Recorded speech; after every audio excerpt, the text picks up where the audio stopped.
Hi అండి అందరికీ. ఆయన శ్రీరామచంద్రుడా 50 భాగంలో జరిగిన కథ.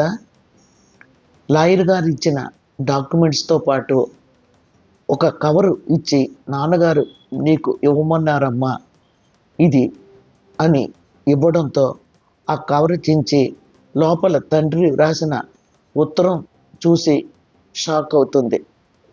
తండ్రి ఎంతో గొప్పగా శ్రీరామ్ గురించి అన్నీ వివరంగా వివరిస్తూ వ్రాసిన ఉత్తరం చదువుతూ కన్నీరు మున్నీరు అవుతుంది. డాక్టర్ రమేష్ చెప్పిన విషయాలన్నీ రాస్తూ, శ్రీరామ్ చాలా గొప్ప వ్యక్తి అమ్మ, బంగారు పళ్ళానికైనా గోడ చేరుపు ఉండాలి కానీ శ్రీరామ్కి అక్కర్లేదు. ఎంత మంచి మనిషి అంటే తనకి అన్నం అభిమానంతో పెట్టిన ఆ అమ్మాయికి ఆపదలో ఉంటే ఒక మంచి మనిషిలా సొంత అన్నలా సహాయపడ్డాడు. అప్పుడే ఆ పసిబిడ్డడు శ్రీరాముకి దగ్గర అయ్యాడు. ఆ తల్లి మంచం మీద ఉంటే ఆ పసివాడు శ్రీరాముకి దగ్గర అయ్యాడు. డాక్టర్ రమేష్ ఎంతో శ్రీరాముని మెచ్చుకుంటూ మన కంపెనీలో ఉద్యోగం ఇవ్వమని అడిగాడు. అంతేకాదమ్మా, ఆ తల్లి చనిపోతున్నప్పుడు నేను అక్కడే ఉన్నాను. అన్నీ నాకు తెలిసిన, నేను శ్రీరాముని ఎంతో నమ్మిన, ఒకసారి శ్రీరాము గురించి పూర్తిగా తెలుసుకోవాలని వాళ్ళ సొంత ఊరు వెళ్ళాను అని జరిగిందంతా ఉత్తరంలో రాయడం చూసి అనూష ఆశ్చర్యంగా, బాధగా, కళ్ళ నీళ్లతో తిరిగి చదవడం ప్రారంభించింది. మీరు డీటెయిల్డ్గా తెలుసుకోవాలనుకుంటే 50వ భాగం లింక్ నేను డిస్క్రిప్షన్లో ఇస్తాను, వినండి. సరే, మనం ఇప్పుడు 51వ భాగంలోకి వెళ్దాం.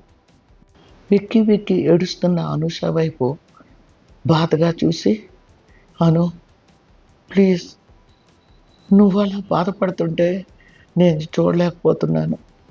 తప్పు జరిగిపోయింది, నువ్వు ఏమైపోతావో అని బెంగగా ఉంది. ఇది చాలా విచిత్రంగా అనిపిస్తుంది. అంకుల్ ఎందుకు ఇలా చేశారు? శ్రీరామ్ గారు చెప్తాను అన్నప్పుడు చెప్పనిస్తే సరిపోయేది. అయినా నాకు ఏం మాట్లాడాలో కూడా తెలియడం లేదు. అంకుల్ అంత ఆరోగ్యంగా ఉండేవారు, అలా చనిపోవడం ఏమిటి? శ్రీరామ్ గారు ఇలా దూరం అవడం ఏమిటి? నాకే పిచ్చెక్కుతుంది జరిగినది తలచుకుంటే. అసలు అంకుల్ ఎందుకు ఇలా చేశారు? శ్రీరామ్ గారు అన్నట్లు తన గురించి అంతా చెప్పనీయవలసింది.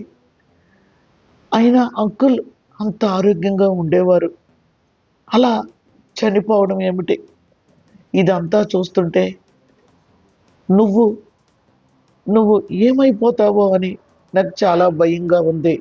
అను, జరిగిన దానిలో నీది తప్పేం లేదు. నీ ప్లేస్లో ఎవరైనా ఉంటే అలాగే ఆలోచిస్తుంది. కానీ విధి వైపరీత్యం అంటారు, అది ఇదేనేమో అనిపిస్తుంది. మనిషి జీవితంలో ఎన్నో పొరపాట్లు జరుగుతూ ఉంటాయి. ఆ పొరపాట్లు సరిదిద్దుకోకుండా ముందుకు వెళ్ళలేడు కదా. నీ విషయంలో కూడా అలాగే జరిగింది. ఆ పొరపాటుని నువ్వు సరిదిద్దుకోవడానికి చూస్తున్నావు, అంతే. నువ్వు ఆ పొరపాటుని సరిదిద్దుకోవాలి. ప్లీజ్ నా మాట విను. మనం అర్జెంటుగా వినోదిని దగ్గరికి వెళ్దాం. నువ్వు చెప్పకపోతే పోయావు, నేను జరిగిందంతా చెబుతాను. అది ఇప్పుడు ఇలా తయారైంది కానీ దాని మనసు చాలా మంచిది. జరిగిన పొరపాటుని తెలుసుకొని నీకే అది సారీ చెప్పి శ్రీరామ్ని నీకు ఇచ్చేస్తుంది. అవును అను, మనం బయలుదేరి వెళ్దాం అని అందే. చూడు నీళ్ళు, నువ్వు ఏవేవో అనుకొని అలా చేద్దామంటే నేను ఎలా వస్తానని అనుకుంటున్నావు? నేను వద్దు అనుకున్నాను. అంతేకాదు ఎన్నోసార్లు శ్రీరామ్ చెప్పడానికి ప్రయత్నించాడు. నేను అవకాశం ఇవ్వలేదు. ముఖం మీదే తలుపు వేసి ఎంత బ్రతిమలాడుతున్నా వినకుండా తలుపు తీయలేదు. ఎంతో బ్రతిమలాడాడు. ఒక్కసారి తలుపు తీయి అనూష, నేను చెప్పేది విన్నాక నువ్వు ఏ శిక్ష వేసినా నేను ఒప్పుకుంటాను అని. కానీ నేను తలుపు తీయలేదు. ఎన్నోసార్లు ప్రయత్నించాడు నన్ను కలవడానికి, నేను అవకాశం ఇవ్వలేదు అని అనూష అంటూ ఉండగానే, అవునమ్మా, నేను చెబుతూనే ఉన్నాను. పాపం సారు ఎంత తలుపు కొట్టారో. బాధపడుతూ సోఫాలోనే కూలబడ్డారు. తర్వాత ఎన్నోసార్లు వచ్చారు. తమరు ఎంత చెప్పినా వినలేదు. నేను మీతో ఒక మాట అన్నాను. ఒక్కసారి తలుపు తీసి సారు చెప్పేది విని మీకు నచ్చకపోతే వద్దమ్మా, సారు వెళ్ళిపోతారని. కానీ మీరు నా మాట వినలేదు అని చిట్టమ్మ బాధగా అంటూ ఉండగానే, నువ్వు నోరు మూసుకో చిట్టమ్మ, అసలు నీకేం తెలుసని అని కోపంగా అందే. నీలు, మనం ఎంతో చదువుకున్నాం, ఎంతో జ్ఞానం ఉంది. అది చదువుకోకపోయినా పరిస్థితిని అర్థం చేసుకుంది. అందుకే నన్ను ఎంతో బ్రతిమలాడింది. అమ్మ, ఒక్కసారి తలుపు తీసి సార్ చెప్పేది వినండి అని నన్ను ఎన్నోసార్లు హెచ్చరించింది. అమ్మ, అయ్య చెప్పేది దానిలో ఎంత నిజం ఉందో మీరు చదువుకున్నోళ్ళు కాబట్టి తెలిసిపోతుంది. మీకు అయ్య మీద నమ్మకం కుదరలేదు అనుకోండి, అప్పుడు మీ ఇష్టం వచ్చినట్లు చేయండి అమ్మా, ఇది జీవితం కదమ్మా అని. అప్పుడు నాకు చాలా కోపం వచ్చింది. పాపం చిట్టమ్మని చాలా తిట్టాను.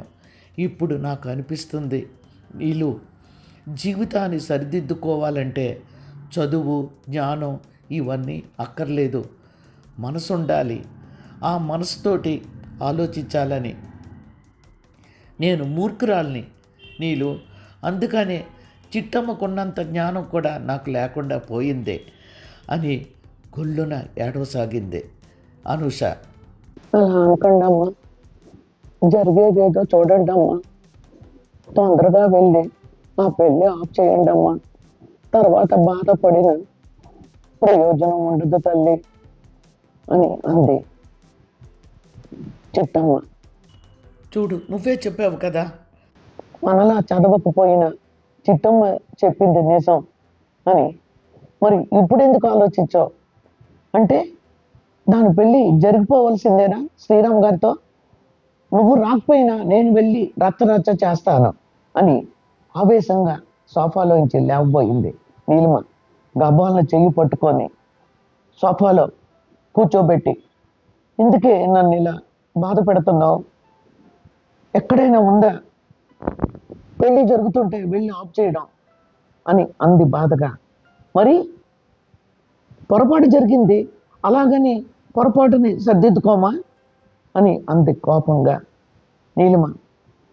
గబాల రెండు చేతుల మధ్య మరోసారి ముఖం పెట్టుకొని గొల్లున ఏడ్చింది.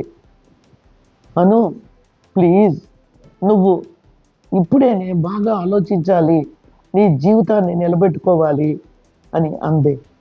ఉండు, డాడీ ఏం రాశారో చదవని అని అంది అనూష. ఇంకా చదవడం ఎందుకే, అవతల టైం అవుతుంది అని అంది. లేదు, నేను పూర్తిగా చదవాలి, అనుమానంతో కాదు.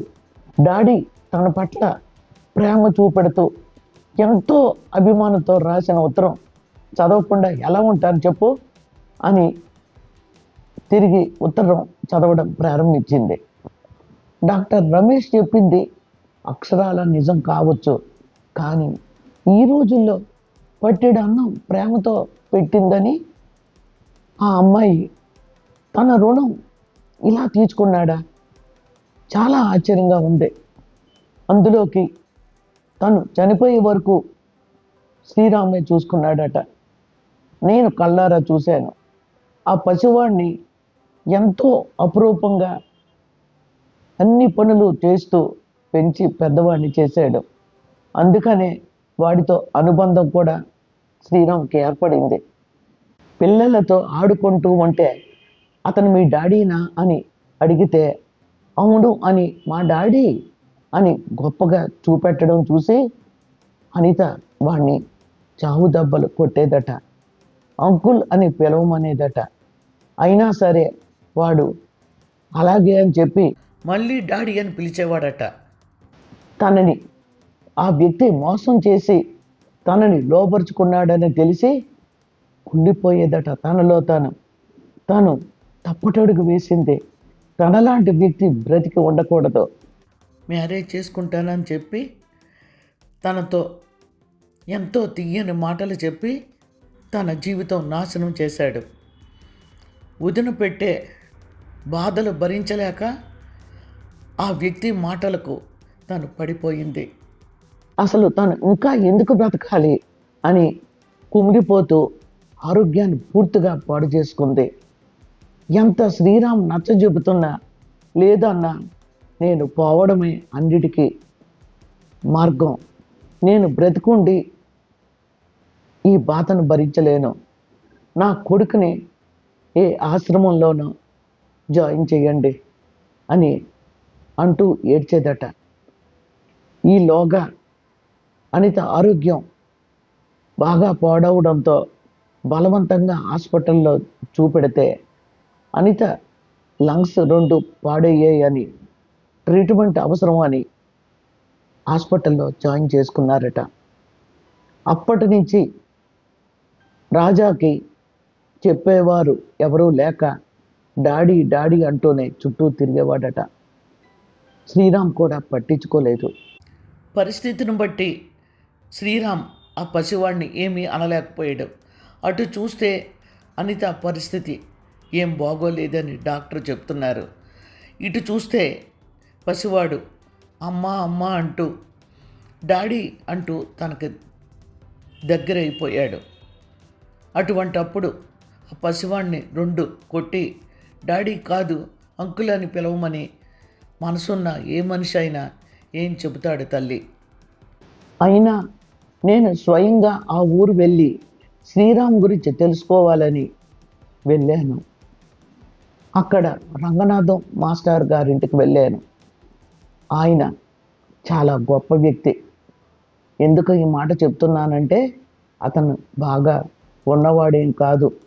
ఉన్న దానిలోనే శ్రీరామ్కి పట్టెడు అన్నం పెడుతూ వారాలు ఏర్పాటు చేశాడు. అంతేకాదు శ్రీరామ్ చదువుకోవడానికి కావలసినవన్నీ అతనే చూసేవాడట. రంగనాథం మాస్టర్ గారిని చూస్తే నాకు ఎంతో గౌరవ భావం కలిగింది. జరిగిందంతా చెప్పాను. దానికి ఆయన చిన్నగా నవ్వి ప్రస్తుతం ఆ ఊరిలో ఏం జరుగుతుందో నా కళ్ళకు కట్టినట్లు చెప్పారు ఆయన. ఊరికి గొప్పవాడైన రామ్మోహన్ నాయుడు ప్రస్తుతం కాలు చెయ్యి పడిపోయి ఒక గదిలో మూలన పడేసింది ఆ దుర్గ. ఆ ఇంట్లో దుర్గదే రాజ్యం అట. ఆ సింహాద్రిని తన దగ్గరే పెట్టుకొని రాజ్యం మేలుతుంది. ఊరిలో అందరికీ తెలుసట. సింహాద్రికి ఆవిడికి మధ్య ఉన్న సంబంధం. కానీ ఎవరు వెనకాల చెప్పుకోవడమే కానీ ముందు అనలేరు. ఎందుకంటే ఆవిడితో పెట్టుకుంటే ఎంతకైనా తెగించి ఊరిని సర్వనాశనం చేయగలదు. అంత భయంకరమైన వ్యక్తిత్వం ఉన్న మనిషి ఆ దుర్గ. ఇంకో మాట కూడా రంగనాథం మాస్టర్ చెప్పారు. అతను నిక్షేపంలా ఊర్లో తిరుగుతూ ఉండేవాడట. అతను కళ్ళతో ఆ సింహాద్రితో ఆవిడ చనువుగా ఉండడం చూసి వాడిని పనిలోంచి తీసివేశారట. సింహాద్రిని పనిలోంచి తీసివేసిన తర్వాత ఆవిడ చాటుగా వెళ్ళి సింహాద్రిని కలిసి, నువ్వేమీ బెంగ పెట్టుకోకు, నేనున్నాను, వాడిని ఎక్కడ ఉంచాలో నాకు తెలుసు అని చెప్పిందట. ఆ రాక్షసులాంటి మనిషి ఈ మాట కూడా ఆ ఊరిలో ఎవరో విన్నారట.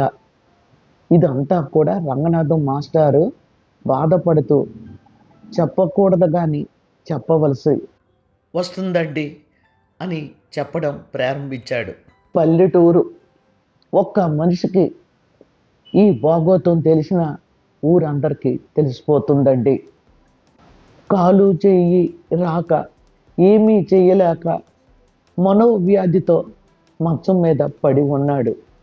ఒకరిద్దరు అతన్ని చూడ్డానికని వెళ్ళినా అతని స్థితి చూసి జాలి పడడం తప్ప ఏమీ చేయలేకపోయారు. మీతో ఇంకొక విషయం చెప్పాలండి. అది ముఖ్యంగా శ్రీరామ్ గురించి. శ్రీరామ్ ఈ ఊర్లో తిరిగి అడుగు పెట్టకుండా భయంకరమైన కథ ఒకటి అల్లింది. ఆ దుర్గ, ఆ రాక్షసి. అది ఏమిటనుకున్నారు? అనితకి శ్రీరామ్కి మధ్య ఎప్పటి నుంచో ప్రేమ నడుస్తుందని, అది తెలిస్తే రామ్మోహన్ నాయుడు ఊరుకోడని భయపడి చెప్పలేదని, సమయం చూసి శ్రీరామ్కి ఉద్యోగం వచ్చిన వెంటనే అతనితో పాటు ట్రైన్ ఎక్కి వెళ్ళిపోయిందని, తన చెల్లి తనకి తలవంపు తెచ్చిందని, మనోవ్యాధితో ఇలా రామ్మోహన్ నాయుడు మంచం పట్టాడని అందరికీ చెబుతూ వచ్చిందట.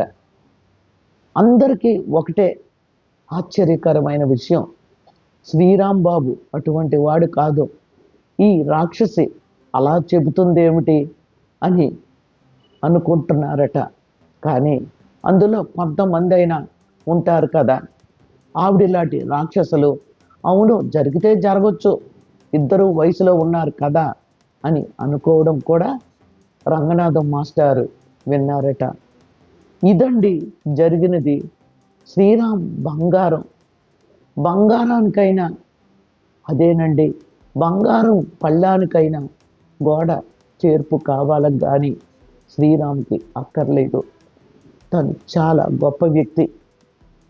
అతను ఎంత గొప్ప వ్యక్తి అంటే, తల్లి చనిపోయాక తిండి లేక 4 రోజులు మాడాడు కానీ నోరు తెరిచి ఎవరిని పట్టెడు అన్నం అడగలేదు. తనే పరిస్థితి తెలుసుకొని వారాలు ఏర్పాటు చేశాను. అన్నిటిలో ఫస్ట్. చాలా తెలివైన కుర్రాడు అని. ఏం జరిగిందండి అని ఆతృతగా అడిగాడు. నేను జరిగిందంతా చెప్పి నా అల్లుడిగా చేసుకోవాలని అనుకుంటున్నాను. నాకు శ్రీరామ్ ఎంతో నచ్చాడు, అందుకనే అతని గురించి తెలుసుకోవాలని ఈ ఊరు వచ్చాను అని అన్నాను. మీరు ఏమీ ఆలోచించక్కర్లేదండి. శ్రీరామ్ చాలా గొప్ప వ్యక్తి అని ఎంతో గొప్పగా శ్రీరామ్ గురించి చెప్పాడమ్మా. నేను సంతోషంగా విని తిరిగాను. కానీ పాపం ఆ రంగనాథం మాస్టర్ గారితో ఒకటి చెప్పడం మరిచాను. అతను నాతో మాటల్లో ఒక్కసారి శ్రీరామ్ని చూడాలని ఉందండి, ఈ కళ్ళకి అంత అదృష్టం ఎప్పుడు కలుగుతుందో అని అన్నాడమ్మా. ఎప్పుడైనా ఒకసారి వీలు చూసుకొని నువ్వు శ్రీరాము వెళ్ళి ఆ మాస్టర్ గారికి కనిపించి తల్లి. అంతేకాదు, ఆ మాస్టర్ గారు చాలా దీనస్థితిలో ఉన్నారు, అతనికి తప్పకుండా డబ్బు సహాయం చెయ్యి తల్లి. అతను వ్యక్తిత్వం ఉన్న మనిషిలా అనిపిస్తున్నాడు. అప్పుడు నువ్వు ఒక్క మాటే చెప్పు, నా భర్తని ఇంత గొప్ప వ్యక్తిగా తీర్చిదిద్దారు, అది మీ వలనే, నన్ను గురుదక్షిణ ఇవ్వనివ్వండి మాస్టారు అని చెప్పి ఎలాగైనా ఒప్పించి అతనికి సహాయం చెయ్యి తల్లి. అన్నట్లు ఈ ఉత్తరం నేను ఎందుకు వ్రాస్తున్నానంటే, నీకు తెలుసు కదా, నా ఫ్రెండు నాకన్నా చాలా చిన్నవాడు, నేనంటే చాలా అభిమానం, ఫనీ అంకుల్ సడన్గా నిద్దట్లో చనిపోయారమ్మా. డాక్టర్లు చూసి హార్ట్ అటాక్ అని చెప్పారట. అంతేకాదు, పేపర్లో కూడా ఇలాంటి వార్తలే 2-3 చూశాను. అప్పుడు నాకు ఎందుకో తెలియదు, నాలో భయం బయలుదేరింది. నేను తప్పు చేయలేదు కదా, శ్రీరామ్ చెబుతూనే ఉన్నాడు, జరిగిందంతా అనూష మేడంతో చెప్పేద్దాం సార్ అని. నేనే చెప్పనీయలేదు. ఎందుకంటే ప్రతి ఆడపిల్లకి ఎన్నో కోరికలు ఉంటాయి. మ్యారేజ్కి ముందు ఇదంతా చెప్పడం, రాజా గురించి చెప్పడం, నువ్వు తప్పకుండా ఈ విషయాలన్నీ పాజిటివ్గానే తీసుకుంటామని తెలుసు. కానీ మ్యారేజ్కి ఎంతో దూరం లేదు. మ్యారేజ్ అయినాక నిన్ను కూర్చోబెట్టి జరిగిందంతా నేను చెబుదాం అనుకున్నాను. కానీ చెప్పాను కదా, ఫనీ అంకుల్ అలా సడన్గా చనిపోవడం, పేపర్లో చిన్న చిన్న వాళ్ళు, నాకన్నా చిన్నవాళ్ళు సడన్గా చనిపోవడం చూసి నాలో ఎందుకో తెలియదు భయం పట్టుకుంది. వెంటనే నేను ఈ ఉత్తరం రాయడం మొదలుపెట్టాను. ఒకవేళ నేను సడన్గా పోయాననుకో, శ్రీరామ్ భయపడినట్లే నువ్వు శ్రీరాముని నమ్మకపోవచ్చు. మీ ఇద్దరి మధ్య మనస్పర్ధలు ఏర్పడవచ్చు. దీని అంతటికీ కారణం నేనే అవుతాను కదా. అందుకే ఎందుకైనా మంచిదని ఆస్తులు అన్నీ వీలునామా తర్వాత నేను చెప్పదలుచుకున్నదంతా ఈ ఉత్తరం రూపంలో రాసి కవర్లో పెట్టి మన లాయర్ విశ్వనాథం గారికి ఇచ్చాను. ఎందుకో తెలీదు అను, నాకు ఒక భయం బయలుదేరింది. నా అల్లుడు కూతురు హనీమూన్ నుంచి రాగానే స్వయంగా కూర్చోబెట్టి చెప్పాలని అనుకున్నాను. కానీ ఈలోగా నేనేమైనా అయిపోతేనో అన్న భయం నన్ను వెంటాడడం మొదలుపెట్టింది. అందుకే వెంటనే వీలునామా రాయించాను. ఆ దేవుడిచ్చిన మనవడికి కూడా వాటా రాశాను. అంతేకాదు, నీతో సమానంగా నా అల్లుడికి కూడా వాటా రాశాను. నీకు కోపం, అదే చిరు కోపం నా మీద రావచ్చు. డాడీకి కూతురితో సమానం అయిపోయాడా అల్లుడని. నిజం చెప్పమంటావా తల్లి? నీతో సమానమే అయిపోయాడు. ఎందుకంటే ఆఫీసులో ఎన్నో ఎన్నో జరిగాయి. అవన్నీ కూడా అభిమానాన్ని ఎక్కువ చేశాయి. అంతేకాదు, మీరిద్దరూ నాకు రెండు కళ్ళు. అలాంటప్పుడు నీ ఒక్కదాని పేరునే ఆస్తి అంతా రాయాలనిపించలేదు. అందుకే ఇద్దరికీ రాశాను. అన్నట్లు ఇంకొక మాట తల్లి, నీకు రాజాని మన ఇంట్లో ఉంచుకోవడం ఇష్టం లేకపోతే నువ్వు ఏమీ మొహమాట పడొద్దు. ఎందుకంటే శ్రీరామ్ మొదటి నుండి కూడా హాస్టల్లో పెడతాను సార్ అని చెబుతూనే ఉన్నాడు. అది వాళ్ళ అమ్మ కోరిక అట. ఎన్నోసార్లు చెప్పిందట తను ఉంటూ ఉండగానే హాస్టల్లో పెట్టేయమని. కానీ శ్రీరామ్ అలా చేయలేదు. ఆ తల్లికి ఆ పసిబిడ్డడిని దూరం చేయడం ఇష్టం లేక. అందుకనే చెబుతున్నానమ్మా, నువ్వు మనస్ఫూర్తిగా అంగీకరిస్తేనే రాజాని ఇంట్లో ఉంచుకో. లేదంటే హాస్టల్లో పెట్టేసి మీరిద్దరూ వెళ్ళి అప్పుడప్పుడు చూస్తూ ఉండండి. సరేనా తల్లి? నాలో ఉన్న భయాన్ని పోగొట్టుకోవడానికే ఇలా రాశాను. కానీ మీరు హనీమూన్ నుండి వచ్చిన వెంటనే ఒకరోజు నేను శ్రీరామ్ గురించి మొత్తం చెప్పేస్తాను. నీకేమైనా డౌట్స్ ఉంటే స్వయంగా ఆ ఊరు వెళ్ళి రంగనాథం మాస్టర్ గారిని అడుగు. శ్రీరామ్ బంగారం తల్లి. నిజం చెప్పాలంటే నువ్వు కోరుకున్న అలాంటి వ్యక్తి శ్రీరామ్. ఇంతకన్నా నేను ఏమీ చెప్పలేను. ఇంకొక మాట, భయంతో ఈ ఉత్తరం రాస్తున్నానే కానీ నేనేమి చనిపోనమ్మా. ఎందుకంటే నీకు పుట్టే బిడ్డలతో నేను ఆడుకోవాలని ఎన్నో కలలు కంటున్నాను. ఆ కలలు తీరకుండా ఎలా పోతాను చెప్పు? నాకు త్వరలో నువ్వు పండంటి బిడ్డడిని ఇవ్వాలి. నేను ఇక మీదట ఆ బిడ్డడితో ఆడుకుంటూ సంతోషంగా కాలం గడిపేస్తాను. తల్లి, ఇవే నా ఆశీస్సులు నీకు. మీరు వచ్చే వరకు ఈ తండ్రి 1000 కళ్ళతో ఎదురు చూస్తూ ఉంటాడు. ఎందుకంటే నిన్ను చూసి చాలా రోజులయ్యింది. నిజం చెప్పాలంటే ఉండలేకపోతున్నానమ్మా. త్వరగా వచ్చేయండి. ఉంటాను మరి. మీ నాన్న మధుసూదన్ రావు. ఉత్తరం చదివిన అనూష కొల్లున ఏడ్చింది. 2 చేతుల మధ్య ముఖం పెట్టుకొని ఏడుస్తూనే ఉంది. మాట రాక నీలిమ అలా చూస్తూ ఉండిపోయింది. చిట్టమ్మ నిలబడి అలా ఏడుస్తూనే ఉంది. అమ్మగారు, ఒక్కసారి ఇటు చూడండి అమ్మా. మీరు అలా బెంబేలు ఎత్తిపోతే అవతల పెళ్ళి జరిగిపోతుంది. వెళ్ళండి తల్లి అని అందే. చప్పున 2 చేతుల మధ్య నుండి ముఖం తీసి గబాల్న చిట్టమ్మ చేతిలో నుండి కవరు తీసుకొని కవరు చించి ఉత్తరం చదవసాగింది. ఉత్తరం చదువుతున్న అనూష ముఖంలో ఎంతో బాధ కొట్టవచ్చినట్లు కనబడుతుంది. అంతేకాదు కళ్ళ నుండి నీళ్లు అలా కారుతూనే ఉన్నాయి. నీళ్ళు డాడీ ఏం చెప్పారో అదే ఈ ఉత్తరంలో కూడా వ్రాసి ఉంది. నా శ్రీరామ్ ఎంత నిజాయితీ పరుడో చూడు. ఇందులో ఒక్క అక్షరం కూడా వేరే విధంగా రాసి లేదు.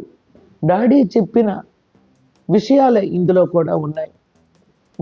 నేను చాలా దురదృష్టవంతురాల్ని. బంగారం లాంటి శ్రీరాముని దూరం చేసుకున్నాను అని మళ్ళీ ఏడవసాగింది. గబాల్న సోఫాలోంచి లేచి అనూష చేయి పట్టుకొని లేవనెత్తి, ప్లీజ్ అను, సమయం మించిపోతుంది, లేచి మనం అక్కడికి వెళ్దాం అని అంది. ఒక్క నిమిషం నీలిమ వైపు చూసి, వెళదాం, పెళ్ళి ఆపడానికి కాదు, వినోదిని జీవితం అయినా చక్కబడుతున్నందుకు దీవించడానికి వెళదాం, ఆ వివాహం చూడడానికి వెళదాం, అలా అయితే నేను వస్తాను అని అందే. ఏం మాట్లాడాలో తెలియని దానిలా పిచ్చిగా చూడసాగింది. చిట్టమ్మకు కూడా నోటి వెంట మాటలు రావడం లేదు. నీకేమైనా పిచ్చి పట్టిందా అను? మ్యారేజ్ చూడడానికి వెళ్ళడం ఏమిటి?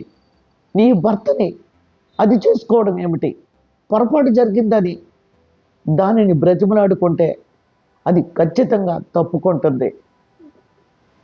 ప్లీజ్ అను, ఒకసారి పొరపాటు జరిగింది, మళ్ళీ పొరపాటు చేస్తానంటావేమిటి అని బాధగా అంది నీలిమ.